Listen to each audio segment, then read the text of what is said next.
નમસ્કાર વિદ્યાર્થી મિત્રો, આજે આપણે સ્કૂલ ખોલ્યા પછીનો પ્રથમ દિવસ ગણાય એટલે દરેકને નવા વર્ષમાં તમારું તંદુરસ્ત રહે, આરોગ્ય અને ભણવામાં પ્રગતિ વધે એવી અમારી શુભકામના છે. હવે આપણે સમાજ વિદ્યામાં ધોરણ 9 પાઠ 15 છે જળ પરિવાર. તો પહેલાં તો કે જળ પરિવાર એટલે શું? તો જળ પરિવારનો શબ્દ એક તંત્ર જે નદીઓ જે છે એ નદીઓના વ્યવસ્થિત પ્રણાલી માટે કે એનો શબ્દનો ઉપયોગ થતો હોય છે.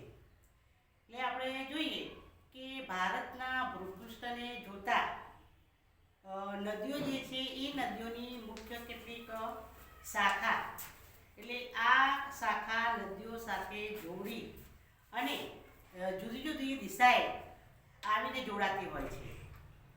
હવે આ નદીઓનું જે જળ છે એ એટલે કે નદીઓનું પાણી છે એ પાણી કોઈ જળાશયમાં, સમુદ્ર એટલે કે આ પાણી જે છે એ સમુદ્ર કે રણ પ્રદેશમાં મળે છે. એટલે એ પ્રકારે નદી તંત્ર તેનો પ્રવાહ જે ક્ષેત્રમાં પસાર થાય છે એને નદી બેસી કહેવામાં આવે છે. હવે પ્રશ્ન આવે કે જળ વિભાજક કોને કહેવામાં આવે છે? એક વાક્યનો પ્રશ્ન ને ધ્યાન રાખજો. તો કે જળ વિભાજક એટલે શું? તો જવાબ છે કે કોઈ પર્વત કે ઉચ્ચ ભૂમિ નદીઓના જળ પરિવારને એકબીજાથી અલગ કરે, એને શું કહેવામાં આવશે? જળ વિભાજક તરીકે ઓળખવામાં આવે છે. હવે વિશ્વમાં સૌથી મોટો નદી બેસિન એમેઝોન નદીનો ગણવામાં આવેલો છે અને ભારતનું ગણીએ તો ગંગા નદી છે. હવે ભારતનો જળ પરિવાર, તો કે ભારતના જળ પરિવારની રચના ભૌગોલિક રચનાને આધારે નક્કી કરવામાં આવેલી છે અને એમાં કે ભારતની નદીઓની 2 વિભાગમાં વહેંચવામાં આવેલી છે. જો પ્રશ્ન આવ્યો પાછો કે ભારતની નદીઓની કેટલા વિભાગમાં અને કયા કયા વિભાગમાં વહેંચવામાં આવેલી છે? તો 2 વિભાગ છે, એક હિમાલયની નદીઓ અને બીજું છે દ્વીપકલ્પીય નદીઓ. આમાંથી ગમે તે ટૂંકો પણ આવે અને તફાવત પણ આવે છે. હવે જોઈએ કે પ્રાકૃતિક રચનાની વિશેષતાને આધારે ભારતની નદીઓને 2 ભાગ પાડવામાં આવ્યા છે. મેં કહ્યું એ પ્રમાણે તો હિમાલયની નદીઓ, તો હિમાલયની નદીઓ જે છે એ નદીઓનું પાણી 12 માસ ભરપૂર જોવા મળતું હોય છે. અને દ્વીપકલ્પ નદીઓનો તફાવત બંનેનો જોવા મળે. હિમાલયની નદીઓ જળ પરિવાર કાયમી એટલે કે 12 માસ પાણીનો પ્રવાહ જોવા મળતો હોય છે. એટલે એમાં જેમ કે ચોમાસામાં વરસાદ હોય અને એ વરસાદને કારણે ઉનાળામાં શિખરો હોય, એ બરફ પીગળે છે અને એ પીગળતા તળેટીના જથ્થામાં એટલે કે પાણીના જથ્થામાં વધારો થાય છે. એટલે ત્યાં હિમાલયની નદીઓનો પ્રવાહ કાયમી ધોરણે વહ્યા કરતો હોય છે. હિમાલયની મુખ્ય 2 નદીઓ સિંધુ અને બ્રહ્મપુત્ર એ પર્વતમાળાના ઉત્તર ભાગમાંથી નીકળે છે અને આ નદીઓ પર્વતોને કાપીને કોતરોનું નિર્માણ કરતી હોય છે. હિમાલયની નદીઓ તેના ઉદ્ભવ સ્થાનથી નીકળી સમુદ્રને મળવા સુધી લાંબો રસ્તો પસાર કરે છે. હવે બીજો પ્રશ્ન આવ્યો કે નદી પ્રવાહની 3 અવસ્થાઓ. તો કઈ કઈ 3 અવસ્થાઓ છે? તો ઉપરવાસ, મધ્ય ભાગ અને હેઠવાસ. ઉપર એટલે સૌથી ઊંચેનો ભાગ, મધ્ય એટલે વચ્ચેનો ભાગ છે અને હેઠવાસ એટલે સૌથી નીચેનો. જ્યારે નદીઓ પર્વતીય ક્ષેત્રમાં નીકળે છે અને ત્યારે કે ઘસારણની પ્રક્રિયા થતી હોય છે, એટલે ઘસારણ સાથે પુષ્કળ રેતી કાપ સાથે વહાવી જતું હોય છે. મધ્ય હેઠવાસમાં એ નદીઓનો પ્રવાહ ધીરે ધીરે એટલે ધીમો પડતો હોય છે વચ્ચેના ભાગ અને નીચેના ભાગમાં, કે ત્યાર પછી કે કાપ વહાવી જાય છે અને ત્યાર પછી એનો જે પ્રવાહ જે છે ધીમો પડતો હોય છે. સર્પાકાર એટલે કે અહીં તેઓ અપવહન વિસર્પી એટલે કે સર્પા આકાર જોવા મળે. જેમ સાપ જતો હોય, પાણી વરસાદ આવે અને એ વરસાદનું પાણી જો તમે જોયું હોય કેવી રીતે જાય છે તો સર્પાકાર જતો, સાપ જતો એ પ્રમાણે. અને એ નદીઓના વિસર્પણને કારણે પૂરના પ્રભાવથી મેદાનો જે છે એ મેદાનો ઘોડાના નાળ જેવો આકાર, યુ આકાર, ઘોડાની નાળ જે છે એ આપણે ધાર્મિક ના ક્ષેત્રે તેની પૂજા કરવામાં આવતી હોય છે. અને એમાંથી એટલે કે ઘોડાની નાળ જેવો આકાર, યુ આકાર, એની રચના થતી હોય છે. અને ત્યાર પછી સરોવરની રચના થાય છે. બીજું કે દ્વીપકલ્પીય નદીઓ જોઈએ. આ આપણે હિમાલયની નદીઓ, આ જો તફાવત છે, તમારે તૈયાર કરવાનો છે પ્રશ્ન. તો આપણે હિમાલય નદીઓ જોઈ. હવે દ્વીપકલ્પીય નદીઓ કેવી છે? તો દ્વીપકલ્પીય નદીઓ મોસમી જે છે એટલે કે ઋતુ પ્રમાણે જ્યારે વરસાદ પડે ત્યારે એ નદીઓ બારેમાસ પાણી એટલે કે બારેમાસ પાણી ભરપૂર જોવા મળતું નથી, પણ વરસાદ પર આધારિત હોય છે. એટલે કે દ્વીપકલ્પીય નદીઓ મોસમી છે, કારણ કે જળ જથ્થો માત્ર એટલે કે એ પાણી છે એ પાણી ફક્ત વરસાદ પર આધારિત હોય છે. શુષ્ક ઋતુ એટલે કે સૂકી ઋતુ હોય એ દરમિયાન એનો પ્રવાહ ઘટી જતો હોય છે, અથવા તો ક્યારેક બંધ પણ થઈ જતો હોય છે. હિમાલયની નદીઓની સરખામણીમાં આ નદીઓની લંબાઈ પણ ઓછી છે. કે હિમાલયની નદીઓ છે એ નદીઓની લંબાઈ મોટી છે, વધારે છે, જ્યારે દ્વીપકલ્પીય નદીઓ જે છે એ નદીઓની લંબાઈ ઓછી છે. સિંચરી પણ જોવા મળે છે.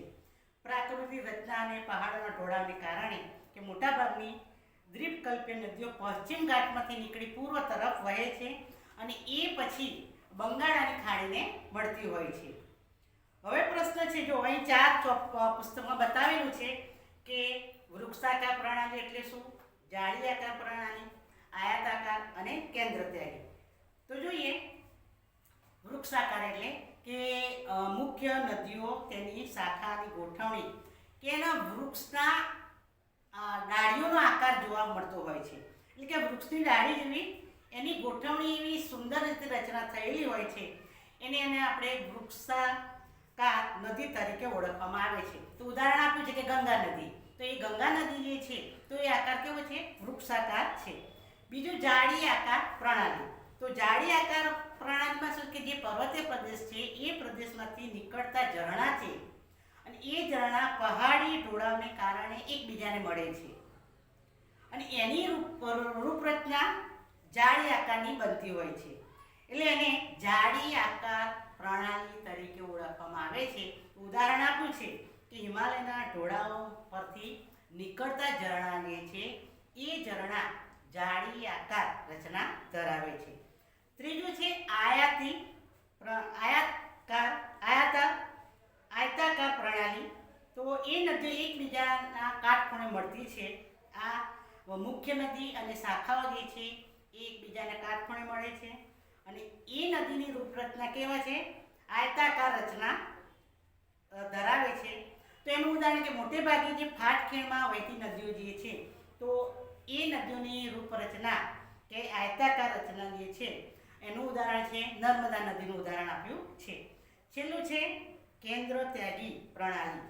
પર્વતીય વિસ્તારમાં અનેક પર્વતની ચારે બાજુથી ઝરણા નીકળે છે અને ચારે બાજુ એ નદીની રૂપરચના બનાવે એને પર્વતાકાર રૂપરચના તરીકે ઓળખવામાં આવે છે. અને એમાં ઉદાહરણ છે કે સૌરાષ્ટ્રની નદીઓ જે છે આ ચારે હેતુલક્ષી પ્રશ્ન છે. આયતાકાર, કેન્દ્ર ત્યાગી, પછી છે વૃક્ષાકાર, જાળી આકાર, ચારે હેતુલક્ષી પ્રશ્નો છે. હવે આપણે મુખ્ય પ્રશ્ન આવ્યા કે હિમાલયની નદીઓ વિશે જોઈએ કે ભારતની નદીઓને 2 વિભાગમાં વહેંચવામાં આવી છે. તો પહેલી છે હિમાલયની નદી. તો હિમાલયની નદીમાં ગંગા, સિંધુ અને બ્રહ્મપુત્ર હિમાલયમાંથી નીકળતી આ 3 મુખ્ય નદીઓ છે. હવે આ નદીઓ લાંબી છે અને એની શાખાઓ અનેક નદીઓને મળતી હોય છે. કોઈ એક મોટી નદી અને એની શાખા નદીઓને એકબીજાને મળે ત્યારે એનું સ્વરૂપ રચાય એને જળ પરિવાહ પ્રણાલી તરીકે ઓળખવામાં આવે છે. આ પણ પ્રશ્ન ધ્યાન રાખો કે જળ પરિવાહ પ્રણાલી કોને કહેવામાં આવે છે. ફરી જોઈએ કે કોઈ એક મોટી નદી તથા શાખા નદીઓ એકબીજાને મળે ત્યારે જે સ્વરૂપ રચાય એને જળ પરિવાહ પ્રણાલી તરીકે ઓળખવામાં આવે છે. હવે એ પ્રમાણે સિંધુ નદી જોઈએ તો સિંધુ નદી જે છે તો એનું ઉદ્ગમ સ્થાન ક્યાં આવેલું છે, તો માનસરોવરની નજીક આવેલું છે અને પશ્ચિમમાં વહી ઉત્તર તરફ ગતિ કરે છે અને ત્યાર પછી જમ્મુ કાશ્મીરના લદ્દાખ જિલ્લામાં પ્રવેશ કરે છે. હવે ત્યાં દુર્ગમ ગાઢ કોતરો આવેલા છે, એટલે કે દુર્ગમ કોતરો નિર્માણ કર્યું છે. અહીં કેટલીક નદીઓ છે, જાસ્કર છે, નુબ્રા, સ્યોક, ઊંઝા જેવી નદીઓ જે છે. સિંધુ નદી બાલિસ્તિતા ગીટ ક્ષેત્રમાં વહી અને અટક આગળ પર્વતીય ક્ષેત્રમાં બહાર નીકળે છે. 5 નદીઓ જોઈએ તો 5 નદી સતલુજ, બિયાસ, રાવી, ઝેલમ, આ 5 નદીઓ જે છે તો એ 5 નદીઓના પાણીની વહેંચણી કરવામાં આવેલી છે પાકિસ્તાન સાથે. 5 નદીઓ પાકિસ્તાનના મિથાનકોટ પાસે સિંધુને મળે છે અને આ બધી નદીઓ સંયુક્ત પ્રવાહ દક્ષિણ તરફ વહે છે અને પાકિસ્તાનમાંથી અરબ સાગરને મળે છે. હવે સિંધુ નદીની લંબાઈ કેટલી છે? ખાલી જગ્યા આવે, વિકલ્પ આવે, એક વાક્યના પ્રશ્નો આવે તો કે સિંધુ નદીની લંબાઈ 2900 કિલોમીટર છે અને એ સિંધુ નદીના પાણીની વહેંચણી કે 1960માં પાકિસ્તાન સાથે કે પાણીના વહેંચણીના કરાર કરવામાં આવેલા હતા અને એ પ્રમાણે કે પાણીનો જથ્થો ફક્ત ભારતમાં 20% કે ઉપયોગ થાય છે, બાકી સતલુજ, રાવી, બિયાસ એનો ઉપયોગ પંજાબ, હરિયાણા અને રાજસ્થાનના ક્ષેત્રોમાં. પછી છે ગંગા. તો ગંગા નદી પણ હિમાલયમાંથી નીકળે છે અને એ અલકનંદા, દેવપ્રયાગ પરસ્પર મળી અને એ પહાડો પ્રદેશ છોડી ગંગાના હરિદ્વાર આગળના મેદાનમાં પ્રવેશ કરે છે. આ પણ હિમાલયમાંથી અનેક આવતી નદીઓ જે છે ગંગાને મળે છે. એમાં કેટલીક યમુના છે, ગાગરા, ગંડક, કોસી. હિમાલયમાંથી યમનોત્રીમાંથી યમુના નીકળે છે અને આ ગંગાની જમણી બાજુ અલ્હાબાદ પાસે ગંગામાં ભળે છે.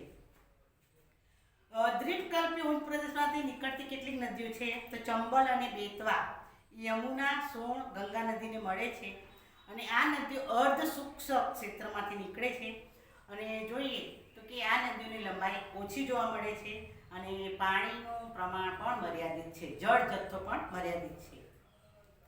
ઉત્તર તથા દક્ષિણમાંથી મળતી નદીઓના સંયુક્ત પ્રવાહને આગળ 2 ભાગમાં વહેંચવામાં આવેલો છે. એમાં 2 એટલે ફાટા, એટલે એક ફાટો છે એ બાંગ્લાદેશમાં પ્રવેશે છે અને એને પદ્મના નામે ઓળખવામાં આવે છે.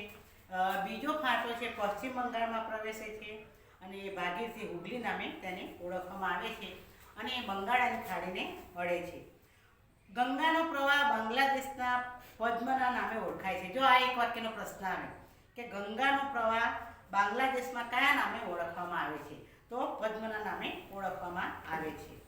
બંનેનો જે સંયુક્ત પ્રવાહ જે છે બીજો પ્રશ્ન આવ્યો તો એ મેઘના નામે ઓળખવામાં આવે છે. ગંગાના મુખ ત્રિકોણ પ્રદેશને સુંદરવન કહેવામાં. સુંદરવન એટલે કે ત્યાં સુંદરવન એટલે કે ત્યાં સુંદરીના વૃક્ષો વધારે થતા હોય છે, પુષ્કળ પ્રમાણમાં થાય છે અને એ સુંદરીના વૃક્ષો જે છે તો એ વૃક્ષોનું લાકડું હોડી બનાવવા માટે ઉપયોગ થાય છે. કેમ કે લાંબા સમય સુધી પાણીમાં રહે છતાં પણ એ લાકડું સડતું નથી, મજબૂત છે. એટલે ગંગાના મુખ ત્રિકોણ પ્રદેશમાં સુંદરીના વૃક્ષો આવેલા છે અને મેનગ્રુવ જંગલ માટે પણ તે જાણીતું છે. ગંગાની લંબાઈ કેટલી છે તો 2500 કિલોમીટરથી વધારે છે. બ્રહ્મપુત્ર જોઈએ તો એ પણ બ્રહ્મપુત્ર નદી તિબ્બતમાં આવેલા માનસ સરોવરના પૂર્વમાંથી સિંધુ સતલુજના નજીકથી નીકળે છે અને એની લંબાઈ જોઈએ તો તેના વધુ પ્રવાહ લંબાઈ ભારતની બહાર છે. બીજું કે નામચા બરવા પાસેથી અંગ્રેજી યુ આકાર વળાંક લે છે.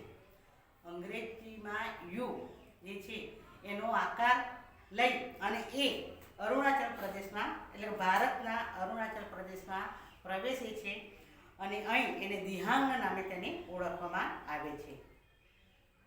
બ્રહ્મપુત્ર નદીની લંબાઈ કેટલી છે તો 2900 કિલોમીટર જે છે કિમી છે. બ્રહ્મપુત્ર નદીને તિબ્બતના સાંગપો અને બાંગ્લાદેશમાં જમુના નામે ઓળખવામાં આવે છે.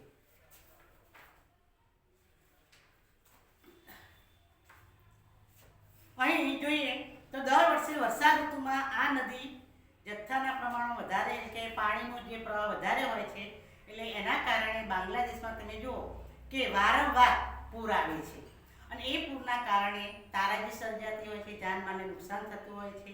ઉત્તર ભારતની નદીઓ કરતાં આ નદીઓ વિરોધાભાસ જોવા મળે છે. અસમમાં ચોમાસા દરમિયાન પડતા વરસાદને કારણે અહીં વધારે માત્રામાં નિક્ષેપણ થતું હોય છે. નદીમાં રેતીના પ્રમાણમાં વધારો થતાં તેની સપાટી ઊંચી આવી જતી હોય છે અને નદીના પ્રવાહમાં વારંવાર એટલે માર્ગ એટલે કે રસ્તાઓ જે છે એમાં કંઈક પરિવર્તન જોવા મળતું હોય છે. હવે આ આપણે જોઈ ગયા 3 નદીઓ, એ હિમાલયની હતી. હવે દ્વીપકલ્પ નદીઓ એ નાની છે, નર્મદા છે, તાપી, ગોદાવરી, મહાનદી, કૃષ્ણા, કાવેરી, આ બધી દ્વીપકલ્પીય નદીઓ જે છે. હવે એમાં નર્મદા નદી જોઈએ તો નર્મદા નદી જે છે, પ્રશ્ન છે ધ્યાન રાખજો, મધ્યપ્રદેશના અમરકંટક પાસેથી નીકળે છે. પ્રશ્ન આવે તમારે કે નર્મદા નદી ક્યાંથી નીકળે છે, તો મધ્યપ્રદેશના અમરકંટક પાસેથી નીકળે છે અને પશ્ચિમ બાજુએ એક ફાટખેંડ થઈ વહે એટલે કે તેનો પશ્ચિમ બાજુએ એક ફાટખેંડ થઈ વહે છે અને એ ખડકાળ પ્રદેશમાં વહે છે. હવે એનો જે ઢોળાવ હોય છે એ તીવ્ર વધારે હોય છે, જ્યાં ધુઆધાર નામના જળ ધોધની રચના થયેલી છે. હવે નર્મદા નદીની લંબાઈ કેટલી છે? આ તમારે દરેક નદીની લંબાઈ તમારે યાદ રાખવી પડશે. ખાલી જગ્યા, ધોળકા, વિકલ્પ ગમે તેમાં આવી શકે. તો નર્મદા નદીની લંબાઈ કેટલી છે? 1312. તાપી જોઈએ તો મધ્યપ્રદેશના સાપુતારામાંથી એટલે ગિરિમાળાઓ જે છે એમાંથી બૈતલ જિલ્લામાંથી કે તાપી નદી નીકળે છે અને એ નર્મદાને સમાંતર થઈ એક ફાટખેડ વહી અને એ પણ અરબ સાગરને મળે છે. હવે એની લંબાઈ કેટલી છે તાપી નદીની? તો 724. ગોદાવરી એ પ્રમાણે જોઈએ તો પણ આ ગોદાવરી નદી પણ એક દ્વીપકલ્પીય નદીઓમાંની સૌથી મોટી નદી ગણવામાં આવેલી છે અને એ મહારાષ્ટ્રના નાસિક જિલ્લામાંથી પશ્ચિમ ઘાટના ઢોળાવમાં નીકળે છે. એની લંબાઈ કેટલી છે? 1465 છે અને એ પૂર્વમાં વહી બંગાળાની ખાડીને મળે છે. એટલે કે દ્વીપકલ્પીય નદીઓનું તેનું બેસી સૌથી મોટું ગોદાવરી ગણવામાં આવેલી છે. ગોદાવરીમાં અનેક શાખા નદીઓને મળે છે અને પૂર્ણા, વર્ધા, પ્રાણિતા, માંજરા, પેનગંગા, વેનગંગા વગેરે નદીઓનો સમાવેશ થાય છે. કારણ છે તમારે કે ગોદાવરી નદીને દક્ષિણની ગંગા તરીકે ઓળખવામાં આવે છે. આ 2 માર્કનું કારણ પરીક્ષામાં પૂછાય છે, બરાબર. મહાનદી તો એનું ઉદ્ગમ સ્થાન ક્યાં છે? તો છત્તીસગઢના પહાડી ક્ષેત્રમાં આવેલું છે અને ઓડિશામાંથી બંગાળાની ખાડીને મળે છે અને એની લંબાઈ 860 છે. કૃષ્ણ તો એ પશ્ચિમ ઘાટના એટલે કે મહારાષ્ટ્રના પશ્ચિમ ઘાટના મહાબળેશ્વરથી નીકળે છે અને 1400 કિમી લંબાઈ ધરાવે છે. કાવેરી તો એ કાવેરી પશ્ચિમ ઘાટના બ્રહ્મગીરી પર્વતમાળામાંથી નીકળે છે અને એની લંબાઈ 760 કિમી છે અને એને અનેક મળતી શાખાઓ જે છે અમરાવતી, ભવાની, હેમવતી, કાલી અને તમિલનાડુમાં વ્યાપ્ત છે. તમિલનાડુના કુડલુર દક્ષિણમાં બંગાળાની ખાડીને મળે છે. આ સિવાય અન્ય નાની નદીઓ તો છે અને એ પૂર્વ તરફ વહી બંગાળાની ખાડી મળે છે. દામોદર, બ્રાહ્મણી, વૈતરણી, સુવર્ણરેખા વગેરે નદીઓનો સમાવેશ થાય છે. બીજું એ છે કે પૃથ્વીની સપાટી પર આશરે 71% પાણીનો ભાગ આવેલો છે, જલાવરણ છે. હવે એમાં 97% પાણી ખારું છે. ફક્ત 3% જેટલું પાણી આપણે પીવા માટે ઉપલબ્ધ છે. ચોથો ભાગ જે છે એ બરફના રૂપમાં જોવા મળતો હોય છે. સરોવરો જોઈએ તો સરોવરોમાં કે જોઈએ કે ભારતમાં અનેક નાના મોટા સરોવરો આવેલા છે. કેટલાક કુદરતી છે, કેટલાક કૃત્રિમ છે. મીઠા પાણીના સરોવર, ખારા પાણીના સરોવર છે. તો મીઠા પાણીના સરોવર હિમાલયના પહાડી વિસ્તારોમાં જોવા મળે છે અને મોટાભાગના ચોમાસા દરમિયાન પાણી જોવા મળતું હોય છે. અંતઃસ્થળીય નદીઓ વડે કાશ્મીરી ક્ષેત્રમાં સરોવરની રચના હિમ નદીથી થયેલી છે. કેટલાક સરોવરો પવન, નદીઓ, માનવ પ્રવૃત્તિને કારણે રચાયા છે. વિસર્પી નદીઓના પૂર નાખી જે મેં આગળ કહ્યું, વિસર્પી કે સર્પાકાર જે પાણી વહેતું હોય છે, ઘોડાના નાળ જેવા આકારો જેવા કે સરોવરની રચના થતી હોય છે. સમુદ્રની ભરતી થાય, ભરતીને ઓટ આવે છે અને એ સમયે કે લઘુ સરોવરો રચાતા હોય છે. ચિલ્કા, કોલેરુ, પુલિકટ આ પ્રકારના સરોવરો ઉત્તમ છે. એના ઉદાહરણો રાજસ્થાનમાં આવેલું, જો આપણો પ્રશ્ન આવે કે ખારા પાણીનું સરોવર ક્યાં આવેલું છે અને કયું છે, તો રાજસ્થાનમાં આવેલું છે સાંભર સરોવર. ખાલી જગ્યા અવારનવાર પરીક્ષામાં આવેલી છે અને એ મીઠું પકવવા માટે ઉપયોગ થતો હોય છે. મીઠા પાણીના સરોવર હિમાલયના ક્ષેત્રમાં હિમ નદી દ્વારા નિર્માણ પામે છે અને એ પણ પાણીના ભરાવાથી કેટલાક સરોવર રચના થઈ છે. ત્યાર પછી એ હિમ કે બરફ પીગળે છે અને એના દ્વારા એ સુંદર સરોવર કે જે હિમાલયમાં બરફ જામી ગયો હોય અને એ પીગળે છે અને એમાંથી પણ કેટલાક કુદરતી સરોવરની રચના થયેલી છે. કાશ્મીરનું ઉલર સરોવર એ ભૂગર્ભ ક્રિયા દ્વારા રચાયું છે. દોલ, ભીમતાલ, નૈનીતાલ, લોકતાલ, બડાપાની આ મીઠા પાણીના સરોવરો છે. હવે સરોવરો જે છે, સરોવરની ઉપયોગિતા શું છે? તો નદીઓ આપણને અનેક રીતે ઉપયોગી થાય છે, એમ સરોવરો પણ આપણને જુદી જુદી રીતે ઉપયોગી થાય છે. જ્યાં વધારે વરસાદ પડે છે એવા ક્ષેત્રોમાં સરોવર વધારે પ્રમાણ સંચિત કરી શકાય છે. જળનો ઉપયોગ કરી સિંચાઈ માટે ઉપયોગ થાય છે. આ ઉપરાંત બીજા અન્ય ક્ષેત્રમાં પણ તેનો ઉપયોગ થાય છે. બીજું કે સરોવરનું જે પાણી છે એ પાણીનો સંગ્રહ કરેલા જ્યારે દુષ્કાળ પડ્યો હોય અને એ વખતે એ પાણીનો ઉપયોગ કરવામાં આવતો હોય છે. માનવ દ્વારા નિર્મિત નદી પર બંધાયેલા કે નદીઓ પર જે બંધ બાંધવામાં આવેલા હોય છે અને એ બંધ દ્વારા કેટલાક સરોવરો જળ વિદ્યુત એટલે કે વીજળી ઉત્પન્ન કરવા માટે પણ ઉપયોગી છે. કેટલાક સરોવરો જે છે કુદરતી સૌંદર્યમાં પણ વધારો કરતા હોય છે. સરોવરો સહેલગાહ તરીકે વિકસિત થયા છે. મત્સ્ય પ્રવૃત્તિ માટે પણ ઉપયોગી થતા હોય છે. બીજું પ્રવાસન સ્થળો માટે પણ ઉપયોગીતા છે. હવે આ પ્રશ્ન છે નદીઓનું આર્થિક મહત્વ. આ પણ અગત્યનો પ્રશ્ન, ધ્યાન રાખજો કે નદીઓનું આર્થિક મહત્વ શું છે. જે આપણે સરોવરનું જોઈ ગયા એ પ્રમાણે કે માનવ ઇતિહાસમાં નદીઓનું પણ સૌથી વધારે મહત્વ રહેલું છે. નદી પણ એક કુદરતી સંપત્તિ છે, કુદરતી સંસાધન એટલે માનવી ઘણી પ્રવૃત્તિઓ અનિવાર્ય જે છે. માનવી પોતાની પ્રાથમિક જરૂરિયાતો પણ નદી દ્વારા, જેમ કે ખેતીનો ઉપયોગ થાય છે, ઉદ્યોગો માટે, વીજળી માટે, ત્યાર પછી ઘરેલું માટે. પ્રાચીન સંસ્કૃતિઓ આમ નદીઓને આભારી ગણવામાં આવેલી છે. બીજું કે કેટલીક જે નદીઓ જે છે એ નદીઓના મોટાભાગના શહેરો નદી કિનારે વિકસ્યા છે. તો કે દિલ્હી છે, કલકત્તા, અમદાવાદ, ભરૂચ, સુરત આ શહેરો નદી કિનારે વિકસેલા છે. ભારત એક ખેતી પ્રધાન દેશ છે એટલે ખેતી માટે પણ નદી એક મહત્વનું ગણવામાં આવેલું છે. બીજું કે આધુનિક યુગમાં ઉદ્યોગોમાં, પીવા માટે, સિંચાઈ માટે, નૌકા વિહાર માટે પણ ઉપયોગી છે. નદી પ્રદૂષણ, આજે તમે જુઓ કે માનવી જાણી અજાણી પ્રદૂષણ કરતા હોય છે કે નદીના પાણીનો ઉપયોગ આપણે ઘરેલું ઘર વપરાશ માટે કરતા હોય છે, પીવા માટે કરતા હોય છે, ઉદ્યોગો માટે કરતા હોઈએ છીએ. એટલે આપણે નદીને એક લોકમાતા તરીકે ઓળખીએ છીએ, પવિત્ર ગણવામાં આવેલી છે. ધાર્મિક ક્ષેત્રે કે આપણે નદીની પૂજા કરતા હોઈએ છીએ, લોકમાતા ગણવામાં આવેલી છે. મલિન એટલે કે નદીઓમાં ઉદ્યોગોનું, મલિન એટલે કે પ્રદૂષણ, કે તમે જુઓ કે નદીની આજુબાજુ જે ઉદ્યોગો હોય એ ઉદ્યોગોનો નકામો કચરો, નકામું જે કેમિકલવાળું પાણી હોય છે અથવા શહેરોનું ગટરોનું પાણી છે નદીઓમાં ઠાલવવામાં આવતું હોય છે. એટલે આના કારણે કે નદીમાં પ્રદૂષણ ઉદ્ભવતું હોય છે.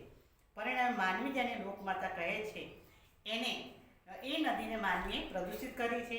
આમાં ઔદ્યોગિક અને શહેરીકરણને પરિણામે કે તમે જુઓ કે જળ પ્રદૂષણમાં પણ વધારો જોવા મળ્યો છે. નદીના પાણીના પ્રદૂષણ આપણી એક રાષ્ટ્રીય સમસ્યા છે કે નદીમાં પ્રદૂષણ કર્યું છે એના કારણે કે અનેક અવરોધો ઊભા થયેલા છે. એટલે એને આપણે દૂષિત થતું અટકાવવું જોઈએ. સરકાર હાલમાં વિશેષ પ્રકારના પ્રયત્નો કરી રહી છે અને સરકારશ્રીની કામગીરી સાથે કે આપણે એને સહકાર આપવો જોઈએ. હવે પ્રશ્ન કે જળ પ્રદૂષણ અટકાવવા માટે કયા કયા ઉપાયો હાથ ધરવામાં આવેલા છે. તો પહેલાં કે જળ પ્રદૂષણ અટકાવવા માટે પહેલાં કે જે નિયમો હોય એ નિયમોનું પાલન કરવું જોઈએ. રાષ્ટ્રીય નદી સંરક્ષણ યોજના દ્વારા કે પાણીની જે જળ શુદ્ધિકરણના કાર્યક્રમો પહેલાં તો અમલમાં મૂકવા જોઈએ, અમલ કરવા જોઈએ. ઉદ્યોગોનું એકમ પોતાનું કે પ્રદૂષિત પાણી નદીઓમાં ન છોડે એ માટે કડક નિયમો બનાવવા જોઈએ. ઔદ્યોગિક એકમોએ પોતાના ઉદ્યોગો દ્વારા છોડવામાં આવતા રાસાયણિક જળ એટલે કે જે ઉદ્યોગો જે છે એ ઉદ્યોગો આજુબાજુ નદીની આજુબાજુ ઉદ્યોગો સ્થાપ્યા હોય અને એનું કે પાણી રાસાયણિક જળમાં રહેલા હાનિકારક તત્વો છે એ તત્વોને દૂર કરી અને દૂર કરવા જોઈએ. દરેક નાગરિકે નદીમાં સ્વચ્છ પાણી રહે એ માટે ઘરનો કચરો નદીમાં પાણીમાં ન ભળે એ માટે ખાસ કાળજી રાખવી જોઈએ. તમે જુઓ કે કેટલાક લોકો મુસાફરી માટે પ્રવાસે ગયા હોય તો એમની સાથે જે કંઈ કચરો હોય એટલે કે નાસ્તો કર્યો ગમે તે કર્યું હોય અને પાછું એ નદીમાં ઠાલવતા હોય છે. એટલે માનવીએ જાણે અજાણે કે નદીના પ્રદૂષણનો જન્મદાતા બને છે. હવે ગંગા નદી છે એ ગંગા નદીને શુદ્ધિકરણ કરવા માટે કે સરકારે કેટલીક યોજનાઓ હાથ ધરી છે. હવે આપણે પાઠ પૂરો થઈ જાય છે, બરાબર. હવે આ મેં તમને કહ્યું કે આ પાઠના સ્વાધ્યાયના પ્રશ્નોના જવાબ તમારે લખવાનો છે. નકશાપોથી લાવે તો નકશાપોથી પણ પૂરવાની છે. બીજા છે મોઢે કરવા માટેના પ્રશ્નોના જવાબ. મેં કહ્યું કે તફાવત પરીક્ષામાં પૂછાય છે. આ જે ત્રણે અગત્યના પ્રશ્નો છે ખાસ પરીક્ષામાં પૂછાય છે. નમસ્કાર. હવે આપણે